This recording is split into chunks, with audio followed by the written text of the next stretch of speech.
Hi guys! Ako nga pala si Ann. Sa araw na to, isi-share ko sa inyo kung paano ako nakakuha ng travel document ng aking mga anak. Ito po yung version ng new process, okay? Kasi merong old process na ginagawa ang Chinese Embassy dati, pero napalitan po yun nung November 28 kung hindi ako nagkakamali at meron ng bagong process. So ito na po yung new process of applying travel document. Bago ang lahat, isi-share ko sa inyo ang website ng Chinese Embassy kung saan nyo mababasa ang full details at step-by-step information kung paano kumuha ng Chinese newborn baby passport, reissuance of lost passport, and travel document. Halos same-same lang ang process sa pagkuha ng tatlong dokumentong ito, naiiba lang sila sa mga requirements. Pero sa video na to, ang tatalakayin po natin ay ang pagkuha ng travel document. First, search Chinese Embassy Philippines or punta po kayo sa description box para diretso na kayo sa website na ito. Sa English version, wala po yung direction sa pagkuha ng travel document. So, i-convert po natin siya sa Chinese version. Don't worry guys kasi ipapakita ko rin dito kung paano natin siya mababasa. So, i-English version rin natin siya later on. So, para maging Chinese version, dito po sa upper left corner, pindutin natin itong Zhongwen. Then, wait to load at magiging Chinese version na po siya. Sa left side po ng website na to, magkakaroon na ng option ng Hujiao Luxingzhen or in English, passport and travel permit. I-zoom in nyo po para makita nyo ng maayos. So, eto po yung piliin natin, yung pangatlo. May dalawang article po sila dito on how to get travel permit and passport. So, yung first po, itong color blue, yan po yung old process. And then, dito po, yung taas niya, yan na po yung new process. So, I suggest basahin nyo po muna yung blue para mas maintindihan nyo. And then, i-back nyo po, basahin nyo po yung nasa taas niya, yung new process para naiintindihan nyo lahat. Lahat ng kailangan nyo, andyan na po. Kung nakikita nyo po, yung sa akin, nag-automatic English version na siya kasi sa Google Translate. So, kung hindi po ganyan yung sa inyo, ganito po yung gagawin. Bago pala yun guys, sometimes meron siyang option dito sa taas kung pwede siyang English or Chinese. Ayan. Sa Google Translate, automatic kasi siya sa cellphone ko but I'm not sure kung ganun lahat. So, ayan, kapag pinindot mo yung English, mag-iiba siya ng format. And dito, may option na siya na passport and travel document. Pag clinic nyo, medyo magka-crash yung website pero i-scroll down nyo lang, hintayin nyo mag-English version. Scroll and then makikita nyo yung color blue kanina, ayan English na siya, ayan yung old process. Tapos sa taas niya, ayan yung new process. Anyways guys, kung hindi auto-translate yung sa inyo, ganito ang gagawin. I-click nyo lang itong tatlong tuldok na to, mapa iPhone or Android, meron itong mga ellipsis na yan. And then pagka-scroll nyo, makikita nyo tong logo ng Google Translate. Minsan nakasulat translate, minsan Google Translate. So, basta tandaan nyo yung logo. And then, i-click nyo lang yung logo na yan para mag-automatic translate yung Google nyo sa tuwing sinesearch nyo itong website. Sa akin pong pagkakaunawa, ang travel document ay nagsisilbing visa para sa mga Chinoy or Chinay na merong Philippine passport. So, Philippine passport holder sila at sila ay 18 years of age below. Hindi na po kailangan ng travel document kung ang anak nyo ay Chinese passport holder. Pag po kasi Philippine passport holder ang ating mga anak at ang tatay nila ay Chinese or ang mother nila ay Chinese at kayo ay Filipino, nagkakaroon po ng conflicting nationalities. Ang conflicting nationalities po ay pagkakaroon ng confusion kung ano ba ang nasyonalidad ng isang bata. Makikita po natin sa website ng Chinese Embassy ang dalawang dahilan kung bakit nagkakaroon ng conflicting nationalities. Una, one parent is Chinese, one parent is Filipino at nung panahong napanganak ka, wala pang permanent visa ang Chinese parent mo. Under the Philippine law, kapag napanganak sa Pilipinas ang anak mo, automatic Filipino siya or may karapatan siyang maging Filipino. Ngunit hindi naman pwede ang dual citizen sa China. Kaya doon nagkakaroon ng confusion kung Chinese o Filipino ba ang anak mo, lalo na kapag kinuhanan mo pa ng Philippine passport. Sa ikalawang senaryo naman po, ang isang parent ay Chinese, isang parent ay Filipino, pero this time ang anak nyo ay napanganak sa China. Sa batas po ng Pilipinas, kapag ikaw Filipina, automatic ang anak mo ay Filipino. Ngunit sa China siya napanganak at wala namang dual citizen sa China. Diyan na naman papasok ang confusion. Filipino ba siya or Chinese? At kapag ang anak nyo ay napanganak sa Pilipinas at kinuhanan nyo siya ng Philippine passport, meaning to say, parang tinatakwil nyo yung pagiging Chinese citizenship niya. Ang isang paraan kasi para ma-recognize ng China ang inyong anak na citizen siya is ikuha nyo siya ng Chinese passport. Pero dahil kinuhanan mo siya ng Philippine passport, parang nag-give up mo na rin yung opportunity para maging Chinese citizen siya. Ayon sa aking pagbabasa at pagre-research, may pag-asa pa naman po na maging Chinese citizen ang ating mga anak kahit Philippine passport holder sila. Diyan na nga rin po papasok ang travel document. Kung mababasa nyo po ito, makikita nyo na nakasulat dyan is People's Republic of China Travel Document. Sa madaling salita, recognize pa rin ng China ang ating mga anak as half Chinese and half Filipino. So meron pa rin silang pagiging Chinese. According po sa Chinese Embassy, kung tama ang aking pagkakaunawa sa kanilang sinabi, nung binigay nila itong travel document, sinabi nila na pwedeng gamitin ito ng aking anak hanggang 18 years old. So, nire-renew lamang po ito every 2 years. Ngayon, kung dumating po yung time na mag-18 na siya, dapat nakapag-decide na yung anak or kayong mga parents kung ano po ba ang citizenship niya. Kahit po wala pang 18 years old ang inyong anak, pwede nyo na pong ipapalit ang kanyang citizenship kung nakapag-decide na po ba kayo, kung Filipino po ba or Chinese. Kasi sa ngayon, ang mga Chinoy at Chinay na may Philippine passport holder na babies, ang nationality po nila is Filipino. Kasi nga, passport po nila is Philippines. So, sa madaling salita, habang di pa po kayo nakakapagdesisyon ng inyong asawa kung ano ang nationality ng inyong anak, pwede niya muna pong gamitin itong travel document sa kanyang pagpunta sa China. So, every time na pupunta siya ng China, hindi niya na need ng visa. Kasi sa atin mga asawa, normally kailangan natin Q1, Q2, or tourist, right? Pero, kapag anak ng Chinese, half-half sila, ang gagamitin na lang nila is travel document kung Philippine passport holder siya. Katulad nga po ng sinabi ko, every 2 years nire-renew po natin to. After niya ma-expired, magre-renew na lang po through app. Or kung nakapili na kayo ng nationality, pwede nyo na pong sabihin dun sa embassy kung ano po yung process para maasikaso yung kanyang citizenship. Yes po, kailangan ng Chinese name ng ating mga anak, maximum po na 3 words, kasama na po yung surname niya doon. Yung panganay ko po kasi, 5 words in totality ang full name niya. So, dapat sa Chinese name, 3 words lang kasama na yung surname. Hindi naman po masyadong komplikado ito at di nyo naman kailangan palitan yung pangalan niya sa birth certificate. Ang gagawin nyo lang po ay mag-iisip lang po kayo ng 1 word na name ng inyong anak. After nun, yun po yung ilalagay nyo dun sa application. So, mamaya, kapag mag-fill out kayo, ituturo ko po sa inyo yung tamang pag-fill out. Kasi dito po kami nagkamali at nagpaulit-ulit ng maraming beses. Both po nalilitaw ang English and Chinese name ng inyong anak sa kanyang travel document. Ang travel document po ay 950 pesos.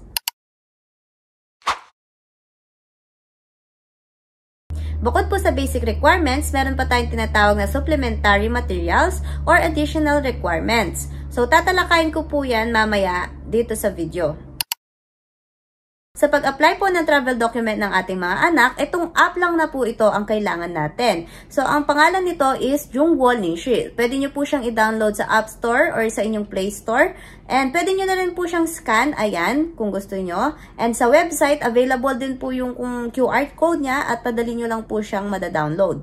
After nyo pong ma-download yan, kailangan nyo lang po mag-create ng account. Ang pwedeng gumawa ng account ay inyong Chinese partner. Kasi kailangan po dyan ng kanyang Chinese number at Chinese residence ID card.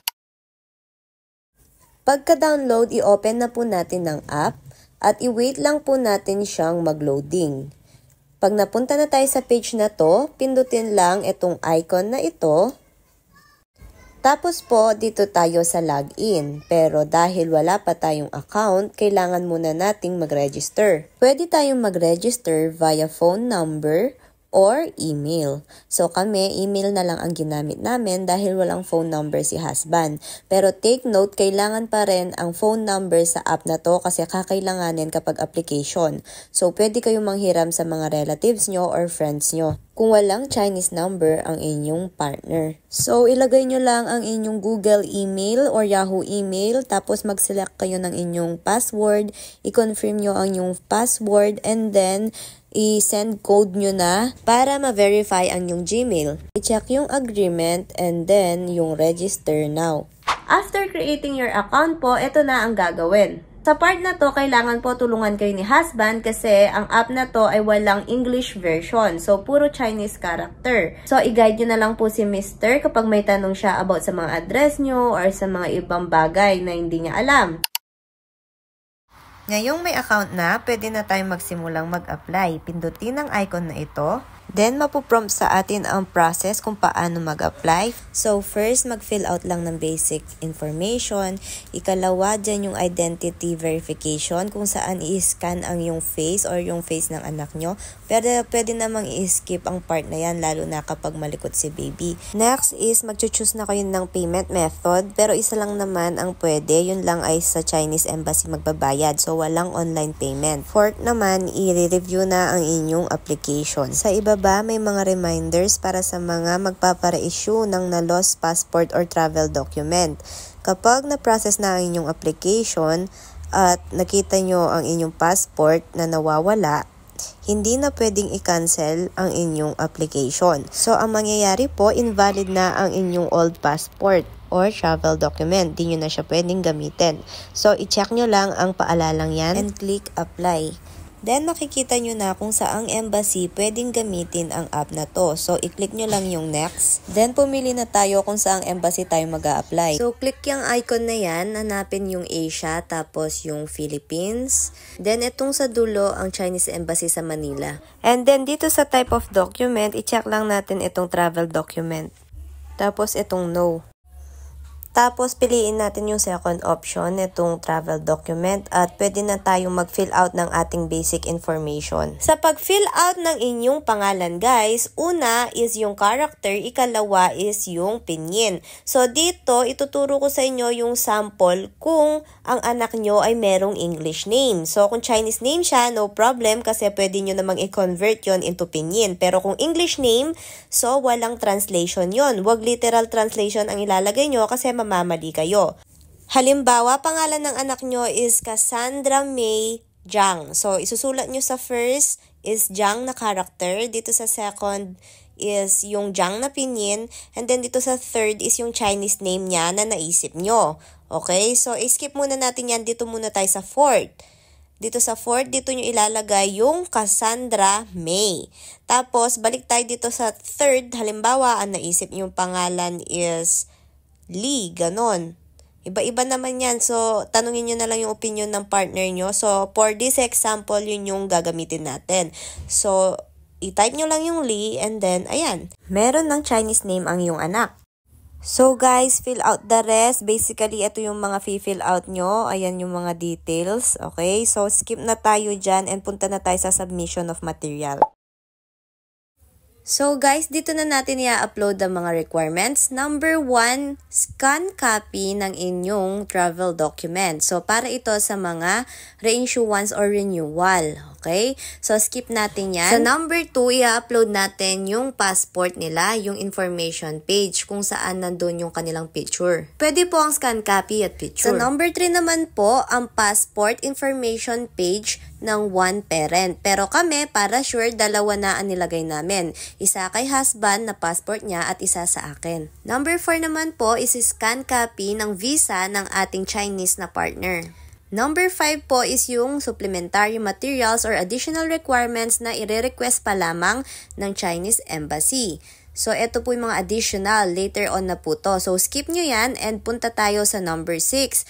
Number 6, yan po yung mga certificate, mga PSA, marriage certificate, at saka birth certificate. So, i-upload nyo lang po yung scan copy. For number 7, other materials, dyan po namin in-upload yung declaration of agree to apply for passport or travel permit for minors. So, ito, downloadable po ito doon sa website. Or pwede nyo rin pong mahanap sa aking Facebook group. Pwede po kayong mag-join and then hanapin nyo siya under dito sa files.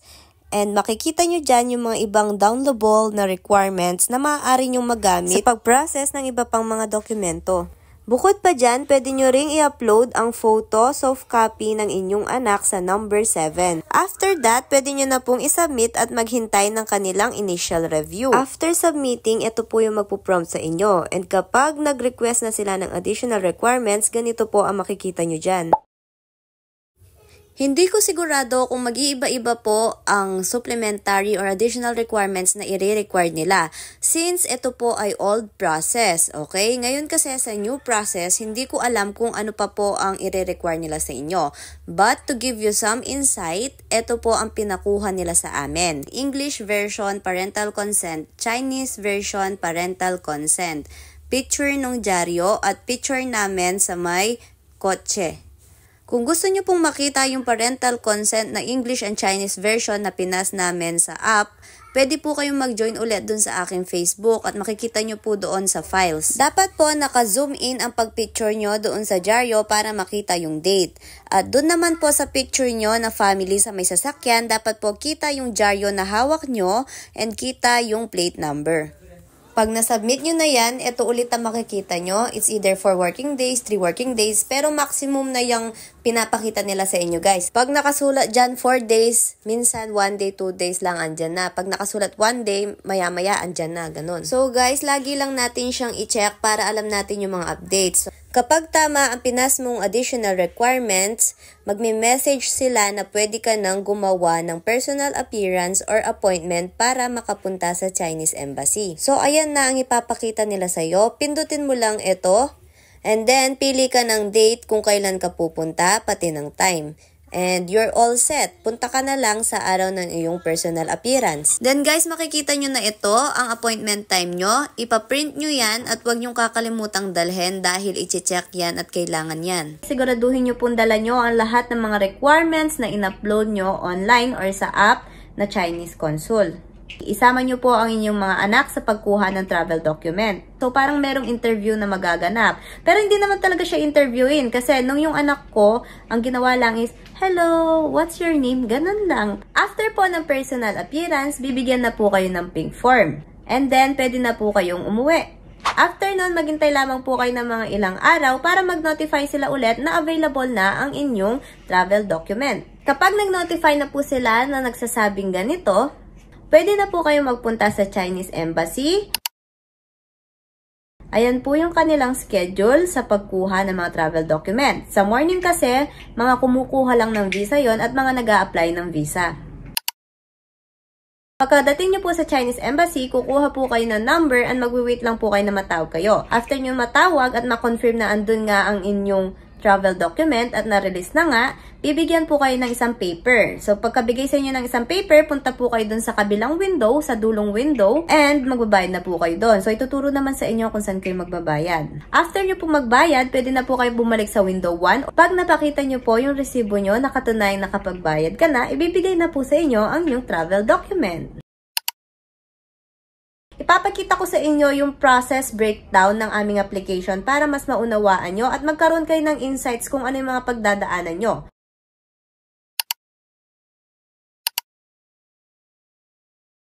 So, ayun, sa palagay ko po, tumagal yung process ng sa amin kasi una sa lahat, nagkakamali-mali po ako dyan dahil first time ko. Ikalawa, nasa transition phase nga po ang Chinese Embassy dyan, kaya matagal ang aming processing time. Ikatlo po, nahati po sa dalawang application yung tatlong anak ko. So, bali yung dalawang anak ko, naabutan sila ng old application, tapos yung isa kong anak, naging new application siya. So, naranasan ko yung both application process, yung dating proseso at yung bagong proseso. So, yun lamang po. Maraming salamat po sa panonood sa aking channel. Kung may mga tanong po kayo, mag-comment lamang po kayo sa baba or i-PM nyo po ako sa aking channel or yung mga kapwa ko na Pilipino, Pilipina na may asawang Chinese. Pwede po kayo mag-join sa aking group at pinagmamalik ko na 7 members na po kami doon. Kaya maraming salamat po sa panonood. Hanggang sa muli. Bye!